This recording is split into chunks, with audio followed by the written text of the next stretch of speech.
Behind the polished oak panels and somber black robes of Richmond's Circuit Court, a chilling story of power, manipulation, and murder was about to unfold. In the winter of 2022, the discovery of two bodies in a secluded turnout would shatter the carefully constructed facade of one of Virginia's most respected judges, exposing a web of corruption that would shake the foundations of the justice system itself. The story begins with Judge Malcolm Bronson, but like most tales of tragedy, its true beginning lies in the small moments that preceded the fall. At 52, Bronson had crafted an image as pristine as the marble columns that adorned his courthouse. His reputation gleamed like his silver-streaked hair and designer suits, a beacon of justice in Virginia's 13th Judicial Circuit. Welcome to True Crime Stories Archive, your gateway to the chilling world of real-life horror. Here, we delve into the darkest corners of humanity, unearthing terrifying stories of true crime that will leave you sleeping with the lights on. Before we continue with this haunting tale, take a moment to subscribe and join our community of true crime enthusiasts. The Richmond Circuit Court at 400 North 9th Street stood as a testament to justice, its imposing architecture a daily reminder of the power wielded within its walls. For 22 years, Judge Bronson had presided over this domain, his courtroom a theater where he played the role of righteous arbiter with masterful precision. His colleagues knew him as an unwavering disciplinarian, a man whose gavel fell heavily on even the most minor infractions. In the affluent subdivision of Richmond's West End, Bronson shared a sprawling colonial home with his wife Margaret, a 49-year-old real estate agent whose success in the property market complemented her husband's judicial prestige. Their life appeared to be a testament to the American dream, a perfect tableau of professional achievement and domestic harmony. Yet beneath this carefully curated exterior, darkness lurked in the shadows of the courthouse corridors. Sarah Martinez, who served as a court clerk from 2015 to 2020, would later reveal a pattern of behavior that sent ripples of unease through the justice system. Female defendants would disappear into Bronson's chambers for private conversations, a practice that violated the most basic tenets of judicial protocol. The threads of this dark tapestry began to unravel on February 3, 2020, when a seemingly routine traffic stop set in motion a chain of events that would ultimately expose the corruption festering beneath the surface. Richmond Police Officer James Thompson, performing his regular patrol duties, pulled over a 2008 Honda Civic on East Broad Street. The infraction seemed minor, a broken taillight, but the driver would become central to this unfolding tragedy. Behind the wheel sat 18-year-old Zuri Wallace, an Armstrong High School senior whose life circumstances already painted a picture of quiet struggle. The absence of a valid driver's license was just one manifestation of the financial hardships that had befallen her family. In the wake of her parents' separation 6 months earlier, Zuri and her mother Sharon had found themselves navigating a new reality in a modest apartment on North 25th Street, while her father Rashad had relocated to the Manchester district, their once unified family now fractured by circumstance and geography. The morning of February 17, 2020, dawned with no indication that it would mark the beginning of a nightmare. The courthouse security cameras captured Zuri's arrival at 9:15 a.m., her borrowed outfit from the school's career center a poignant testament to her determination to present herself respectfully before the court. But the eyes that watched her from behind the bench held intentions far removed from justice. The official court records documented what appeared to be a standard proceeding, Judge Bronson imposing a $500 fine and mandatory driver's education course. Yet what followed would later be scrutinized frame by frame from security footage, as Bronson's request for Zuri to remain behind marked the first visible thread in a pattern of predation. The courthouse cameras continued their silent vigil as Bronson and Zuri entered his chambers at 10:45 a.m. The 47 minutes that followed would later be dissected by investigators, though the full extent of what transpired behind those closed doors would only emerge through the devastating aftermath. When they emerged, the visible distress on Zuri's face offered a glimpse of the trauma that would unfold over the coming months. Between February 17 and March 28, 2020, a sinister choreography played out through 31 phone calls from a prepaid mobile phone, purchased at a convenience store on Forest Hill Avenue, to Zuri's number. The Hampton Inn on West Broad Street became the stage for their clandestine meetings, where Bronson, using the alias Michael Brooks, maintained a room that would witness 6 separate encounters between February 20th and March 25th, 2020. The security footage from these meetings painted a stark contrast, capturing Bronson's transformation from esteemed judge to predator. Gone were the formal robes and air of authority, replaced by casual clothes and a baseball cap as he slipped through the hotel's side entrance. The cameras also captured Zuri's arrivals, each entrance marked by hesitation and furtive glances, her body language speaking volumes about the coercion that brought her there.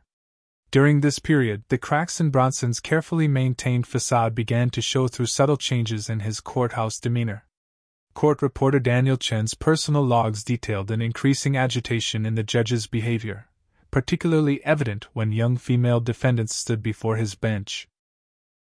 His longtime judicial assistant, Patricia Reynolds, noted the emergence of suspicious patterns, unexplained absences masked as personal appointments that never appeared in his official calendar. The predatory relationship came to an abrupt halt on March 28, when Bronson severed contact through a terse text message sent at 11:42 p.m.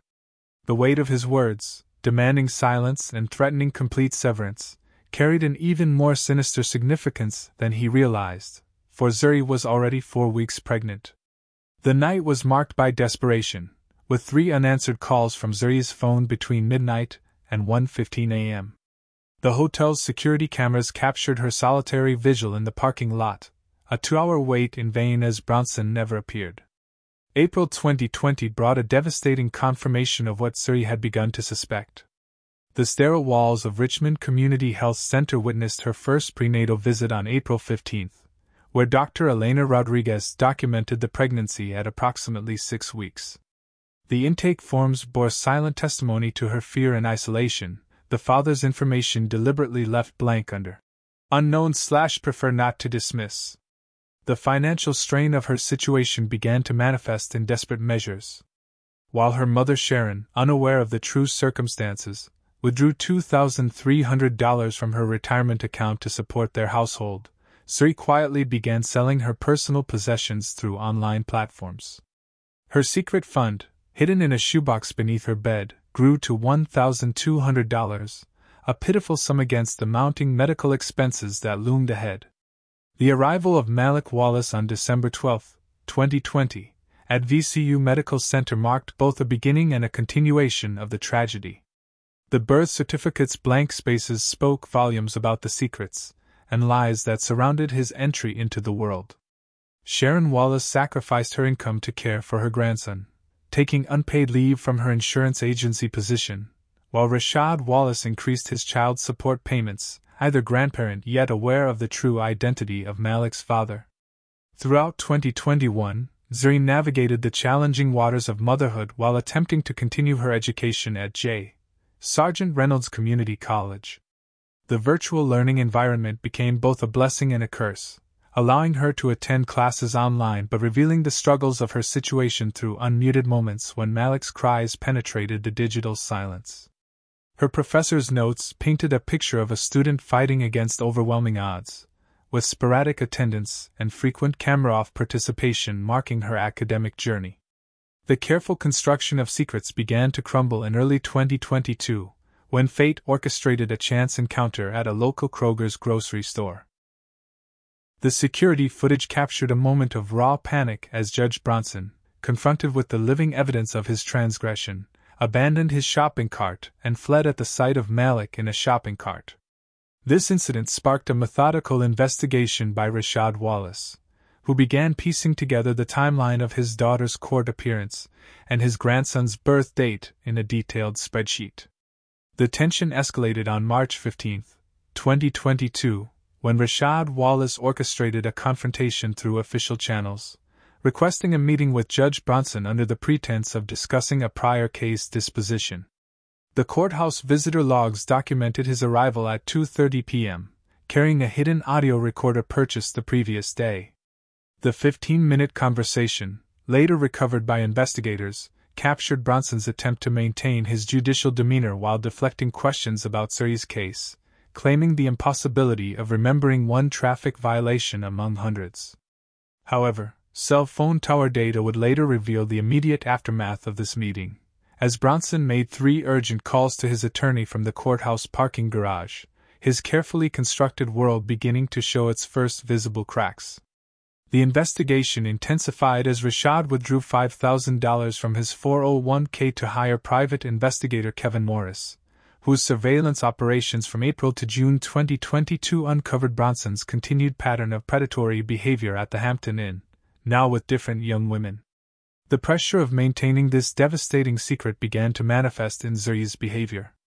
Surveillance cameras at her apartment complex documented her late-night vigils, pacing the parking lot while making phone calls as Malik slept under his grandmother's watchful eye. The weight of silence and fear had become almost unbearable by late summer 2022. August 15, 2022, marked the beginning of a new phase of terror. At 2:47 a.m., a series of anonymous text messages began arriving from another prepaid phone. Cell tower data would later trace these messages to the vicinity of Bronson's West End residence. The first message struck at Zuri's greatest vulnerability, a threat regarding her father's persistent questioning and Malik's future. Over the next 6 weeks, 7 more messages arrived, each more menacing than the last. Digital forensics would later recover the full extent of these threats from Zuri's phone. The messages progressed from vague warnings to specific threats, mentioning potential manufacturing plant accidents, the precarious nature of her college funding, and ominous references to social services' interest in young, unstable mothers. The psychological toll became increasingly visible in Zuri's daily life. Security cameras at her workplace captured the physical manifestations of her terror, showing missed shifts, extended bathroom breaks marked by tears, and constant nervous surveillance of her surroundings. Her supervisor, Janet Martinez, documented 3 separate incidents where panic attacks interrupted Zuri's shifts, requiring medical intervention. The ripple effects of this trauma extended to young Malik. At Little Sprouts Learning Center, head teacher Rebecca Chin noted concerning changes in the toddler's behavior. The daycare records painted a heartbreaking picture of a young mother's deterioration, documenting instances where Zuri remained in her car for extended periods after pickup, visibly trembling while clutching her phone. October 1, 2022, marked a pivotal turn in this tragic narrative. Bank security footage captured Zuri's trembling hands as she withdrew her entire savings of $3,427 from her credit union account. That same evening, under the harsh fluorescent lights of a 7-Eleven on Broad Street, she purchased a prepaid phone, preparing for what would become her final confrontation with her tormentor. At 11:42 p.m. that night, Zuri made her stand, sending a message that would set in motion the final tragic chapter of her story. Her ultimatum was clear and backed by evidence: copies of hotel receipts, preserved messages, and photographs, including a damning image of Malik at his second birthday party that showcased his unmistakable resemblance to the judge. Her demands were simple yet potent, threatening to expose everything unless Bronson began supporting his son. Bronson's response, delivered 3 hours later, carried an ominous warning about her making a serious mistake. But Zuri had prepared meticulously for this moment, having gathered an arsenal of evidence through determined effort: hotel receipts salvaged from dumpster diving, screenshots of their early communications, and ATM camera footage showing Bronson withdrawing cash before their meetings. On October 5, 2022, Zuri escalated the situation with a detailed list of demands: monthly support payments of $2,500, comprehensive medical coverage for Malik, establishment of a college fund, and written acknowledgement of paternity. The documentation trail revealed Bronson's mounting panic as he canceled 3 days of court proceedings under the guise of medical issues. His personal credit card statements told their own story through unusual purchases, consultations with a reputation management firm, multiple meetings with his personal attorney, and a series of cash withdrawals totaling $15,000. The situation reached a new level of intensity on October 12, 2022, when surveillance cameras captured an agitated Bronson entering a private investigator's office in downtown Richmond. The investigator, Marcus Reynolds, specialized in counter-surveillance and threat assessment, and bank records confirmed a payment of $5,000 to his firm that same day. Zuri's final authenticated message to Bronson on October 15, 2022, carried both determination and desperation. She set a deadline for the end of the month, threatening to expose their story to every news outlet in Virginia. The stakes were clear. His reputation, his marriage, his position on the bench, all hanging in the balance. The subsequent exchanges revealed the deteriorating psychological state of both parties. Bronson's messages transformed from threats to desperate pleas, warning about widespread destruction beyond just his own life. Zuri remained resolute, her responses reflecting a mother determined to secure her child's future regardless of the cost. December 15, 2022, would be forever marked as the last day Zuri Wallace was seen alive. Surveillance cameras captured her final moments at her apartment building at 7:42 p.m. Her last text to her mother carried a cruel irony, mentioning a meeting about help from Malik and telling her not to wait up. GPS data traced her final journey to an isolated area off Route 5, near the Charles City County line, approximately 15 miles east of Richmond. The location chosen for this final meeting spoke volumes about premeditation, a gravel turnout hidden from the main road by dense pine forest. License plate readers silently documented Judge Bronson's BMW X5 heading east at 8:03 p.m. and returning west at 9:47 p.m. His deliberate avoidance of toll roads and their cameras suggested careful planning to avoid detection. The evening's beginning had seemed deceptively normal. Security footage from Little Sprouts Learning Center showed Zuri picking up Malik at 6:30 p.m. The toddler wore blue dinosaur pajamas and clutched his favorite stuffed giraffe, innocent details that would later become crucial evidence. The center's director, Margaret Chin, recalled Zuri's uncharacteristic optimism as she mentioned plans for Malik's enrollment in their advanced program starting January. The true horror of what transpired in that secluded turnout would remain unknown until January 8, 2023, when the crime scene was discovered.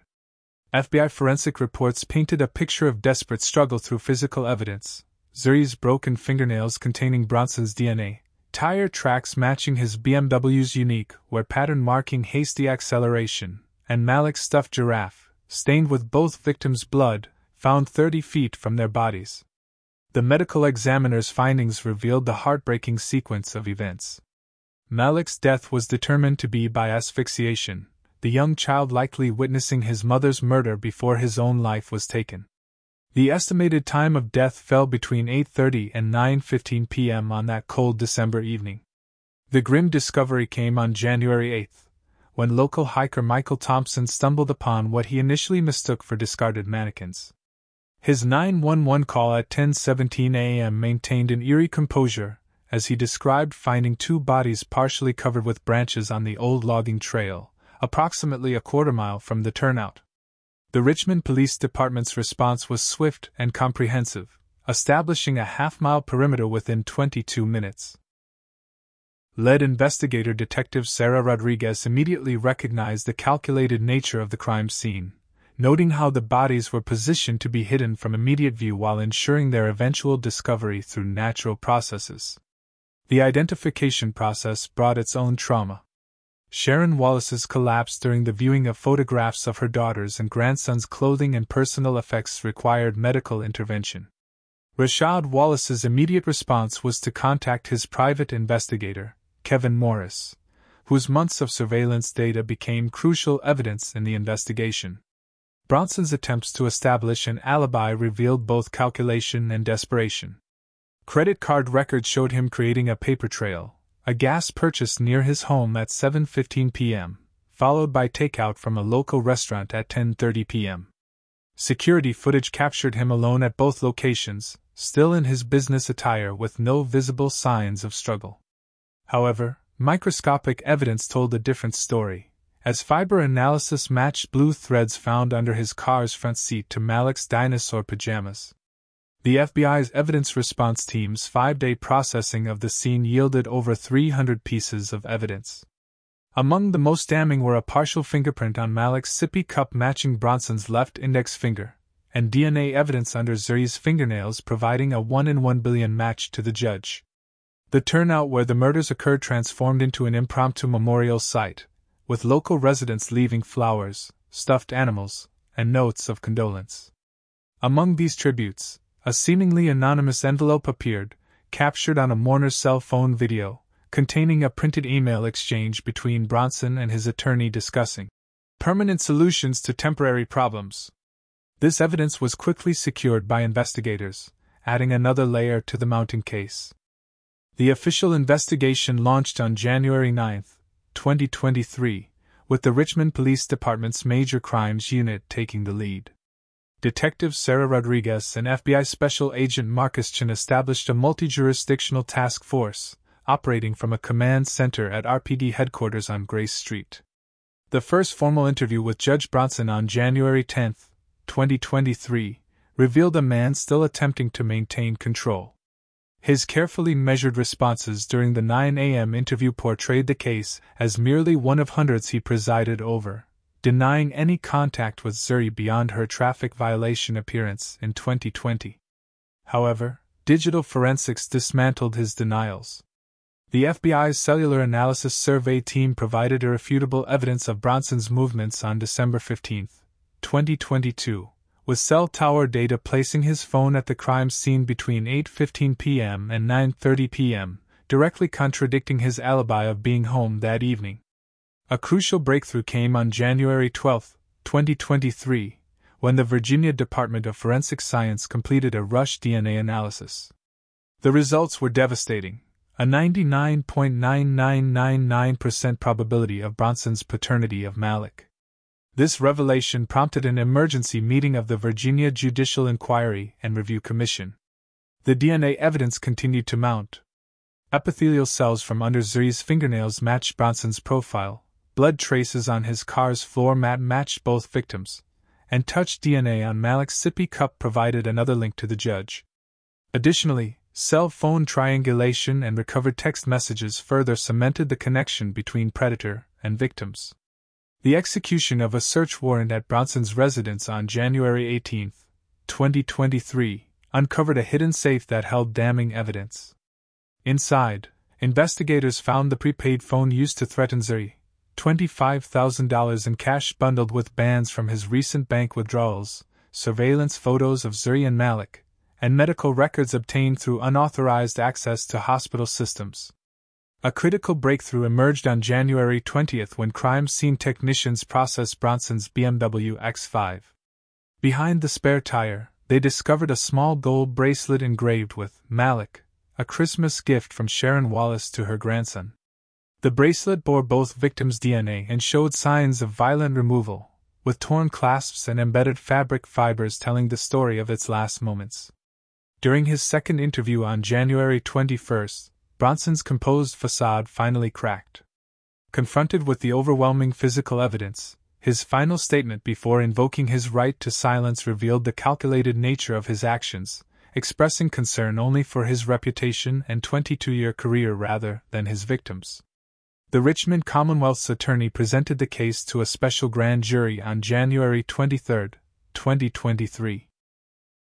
After 4 hours of testimony reviewing the overwhelming evidence, they returned true bills for multiple charges including first-degree murder, statutory rape, witness intimidation, concealment of dead bodies, and official misconduct.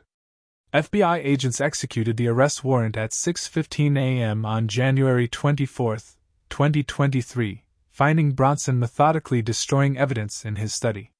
Forensic reconstruction of the shredded documents revealed detailed plans for fleeing the country, including contacts for offshore banking and passport forgery. The trial commenced on June 15, 2023, in Richmond Circuit Court, with Senior Judge William Marshall presiding after the case was moved to accommodate extensive media coverage. Lead prosecutor Catherine Martinez opened with a powerful statement highlighting the betrayal of public trust, presenting their case over 3 weeks with forensic evidence, witness testimony, and digital records. Rashad Wallace's testimony provided some of the most compelling moments of the trial. For 6 hours, he detailed his mounting suspicions and investigation, his emotional account of his last conversation with Zuri resonating throughout the courtroom. The discovery of Zuri's diary after her death added another layer of heartbreak to the case, with entries describing her fear of Bronson and her struggles to secure a future for Malik. Dr. Elena Rodriguez, the medical examiner, provided devastating testimony about the victim's final moments. Her detailed description of Zuri's defensive wounds and evidence that Malik had been conscious during his mother's murder brought several jurors to tears. The prosecution's crime scene reconstruction expert methodically demonstrated how all physical evidence aligned with their timeline. A pivotal moment came on July 3 when Margaret Bronson, the judge's wife of 23 years, took the stand. Her testimony revealed her husband's obsession with his public image and suspicious behavior, including his actions the night of the murders when he returned home late, immediately showered, and burned his clothes in their fireplace. On July 12, facing the overwhelming evidence and potential death penalty, Bronson accepted a plea agreement. In exchange for guilty pleas to 2 counts of first-degree murder and 1 count of statutory rape, prosecutors agreed not to seek capital punishment. The courtroom fell silent as the former judge, now in an orange jumpsuit, stood before Judge Marshall to enter his plea. Judge Marshall's sentencing reflected the gravity of the crimes: life imprisonment without the possibility of parole for each count of murder, to run consecutively, plus 20 years for statutory rape. The final words in this tragic case came from Sharon Wallace, who addressed Bronson directly, speaking not just of the lives he took but of the faith and justice he destroyed. The case of Malcolm Bronson stands as a chilling reminder of how power can corrupt and how positions of authority can become weapons of predation. His fall from respected judge to convicted murderer exposed the devastating consequences when those entrusted with upholding justice become its worst violators. If you've found this story as compelling as it is disturbing, please take a moment to like this video and subscribe to True Crime Stories Archive. Share your thoughts in the comments below, and don't forget to hit the notification bell to stay updated on more true crime cases that remind us that sometimes the greatest dangers lurk behind the most respected facades.